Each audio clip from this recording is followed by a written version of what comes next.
All right, today we are diving into a story of cosmic revolution. This is a parable, really. It's about a celestial event so massive, so profound, that it completely rewrites the laws of a universe. So we begin right at the tipping point. Picture a sun that isn't a ball of fire, but a skeletal ring of scarlet gravity. This isn't just another star in the sky. It's a whole new force of nature that has just hit its absolute peak. It's Excelsior. The old ways of the cosmos aren't just being challenged, their very foundations are being unhinged. But, to really grasp how huge this upheaval is, we have to look back. We need to understand the world that was lost, an entire age defined by a single, constant, and just maybe, a deeply boring light. For 1,000 years, this one star ran the whole show, the original great star. And the source material doesn't describe its light as powerful or brilliant, it calls it tepid and yellow. You get this sense of something lukewarm, something missing, like a long prologue just waiting for the real story to finally begin. So what was life actually like under the sun? Well, the descriptions are fascinating. You get words like pious, safe, moral, and holy. It paints this picture of a very secure, predictable world. But there's always a flip side, right? That same world is also called narrow, weak, and maybe the most brutal description of all, great and dull. It was an age of stagnation, holy, yes, but also a golden cage that kept everyone safe, but also kept them small. Yeah, that 1,000-year day, it was never meant to last. A new power arrives. And it doesn't just show up to share the sky, it comes to consume, to perform what the text calls a surgical scarlet inversion.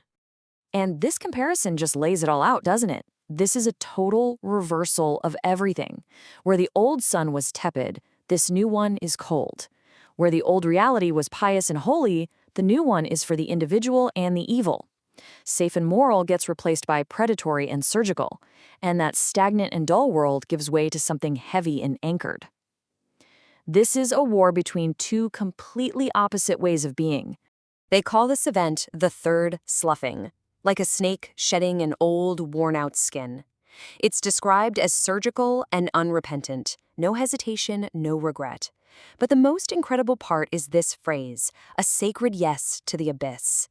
This is not a tragedy, not a fall from grace. It's a willing, almost holy embrace of the void.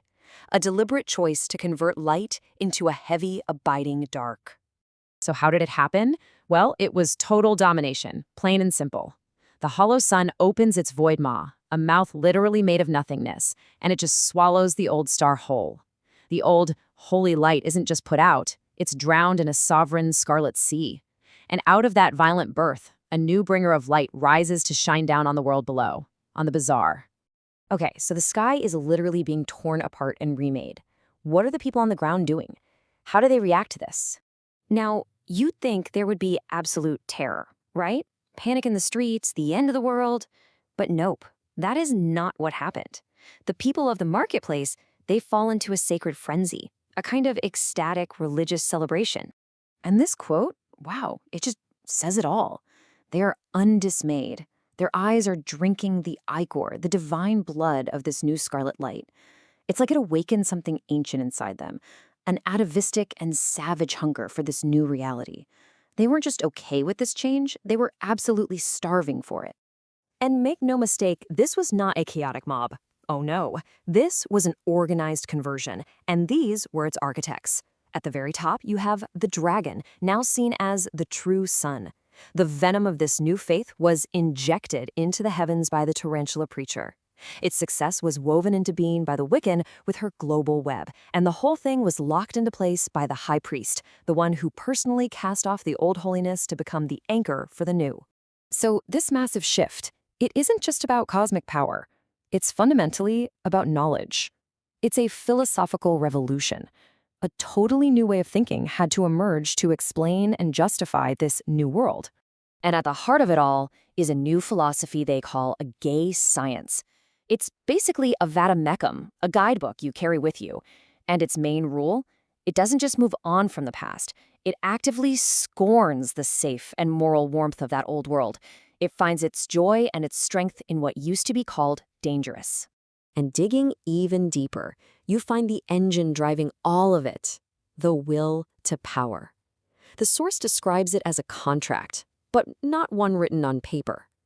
This is a contract signed in the marrow of the human hive. It's biological. It's a deep, cellular promise that anchors all of human ambition directly to the void, and it draws incredible strength from it. And this is where it all lands. All that knowledge that was once hidden away, the stuff that was considered heretical or evil, it's now just the law. It's out in the open. In fact, it's the new biological law that guides everyone from the person buying to the person selling. And then you get this simple, powerful declaration. The first act is concluded. Boom, that's it. The fight is over. The old world story isn't just paused, it is finished. A completely new play has just begun. And to define this new reality, a new trinity is established. The tarantula, the preacher, the source of the venom, is the heart that pumps this new belief. The hollow sun is the eye that provides the new vision of the world. And the bazaar, the people, the marketplace, is the blood that carries this new life through the entire system. It's a living, breathing dominion. All right, so let's look at the end game here. What does this new dominion actually look like? Because the source is crystal clear. This is not a phase. This is the new, permanent reality under a new master. That whole 1,000-year era of the original Great Star, it's now officially just the prologue to the real story. And that chapter is closed, finally and irrevocably. There is no going back. The eclipse is total. So here are the new commandments, the core tenets of this dominion. First, the marketplace belongs to the dragon now. Second, the only truth that matters is the anchor of presence, the here and now. Third, true freedom is found down the scarlet path, the path of a spirit that is individually evil. Fourth, the new day is cold. And finally, the cycle of history is finished. This is it. This is the final state of things. And the source material ends with this absolute proclamation, leaving zero room for doubt.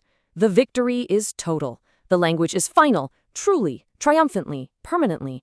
The Scarlet Dominion isn't on its way, it has begun. You know, this whole parable leaves us with a pretty profound question. It suggests that any order, no matter how old or powerful, is fragile. And when it finally breaks, something else will always rush in to take its place. It makes you wonder, when an old sun finally dies, what kind of new light are we really hungry for?